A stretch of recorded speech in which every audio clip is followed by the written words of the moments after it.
నమస్కారం. మేలుకొల్పు కార్యక్రమానికి స్వాగతం. ఈనాటి మేలుకొల్పు కార్యక్రమంలో planetary society founder secretary Shri Raghunandan Kumar గారిని మనం కలుసుకున్నాం.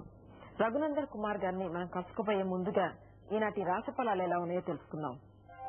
నమస్కారం. శ్రీ దైవజ్ఞ శ్రీనివాస గార్గే గారు చెప్పిన ఈనాటి రాశి ఫలాలు ఎలా ఉన్నాయో తెలుసుకున్నాం కదా. ఇప్పుడు planetary society founder secretary Shri Raghunandan Kumar గారిని కలుసుకుందాం. నమస్కారం అండి. నమస్కారం అండి. రఘునందన్ కుమార్ గారు, ఈ ప్లానెటరీ సొసైటీని అసలు ఎందుకు స్థాపించడం జరిగిందండి?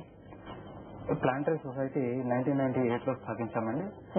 1998 లో ప్రజలలో ఈ ఖగోళ శాస్త్రం గురించి అవగాహన తీసుకురావడానికి మేము ప్రయత్నంలో ఇది స్థాపించాము.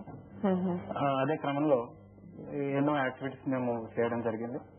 అంటే అక్కడ ఉన్న పరిస్థితులను పట్టుకుని అంటే ఇప్పుడు మీరు స్కూల్స్ లో చూసినట్టయితే మీరు 3rd క్లాస్ నుంచి 10th క్లాస్ వరకు పిల్లలకి ఆస్ట్రోనమీ అని ఖగోళ శాస్త్రం గురించి మనం చెప్తుంటాం.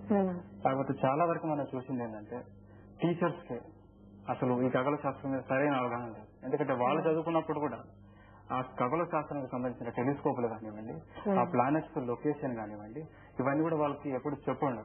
అయితే అదే విద్యని పిల్లలకి వాళ్ళు ఇవ్వడం జరుగుతుంది.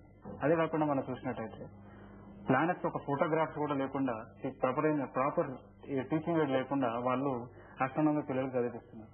సపోజ్ శని గ్రహం ఉందంటే వాళ్ళు ఒక సర్కిల్ వేసేసి దాని చుట్టూ ఇలా వేసేసి దాన్ని సాటర్న్ అని ఇంకో దాన్ని ఇలా బ్లాక్ బోర్డు మీద పెట్టేసి అది కరెక్ట్ అయిన మెథడ్ లో పోలేదు. అయితే మేము అట్లాంటి పరిస్థితుల్లో ఈ సొసైటీని స్థాపించి మా ఒక టీచింగ్ ఎయిడ్ తీసుకొని అన్ని స్కూల్స్ లో కూడా మేము ఇచ్చి స్టూడెంట్స్ కానివ్వండి, టీచర్స్ కానివ్వండి, ప్రతి ఒక్కరికి కూడా ఒక ప్రాపర్ సైంటిఫిక్ అండర్స్టాండింగ్ అనేది ఇవ్వడానికి కోసం ఈ సొసైటీ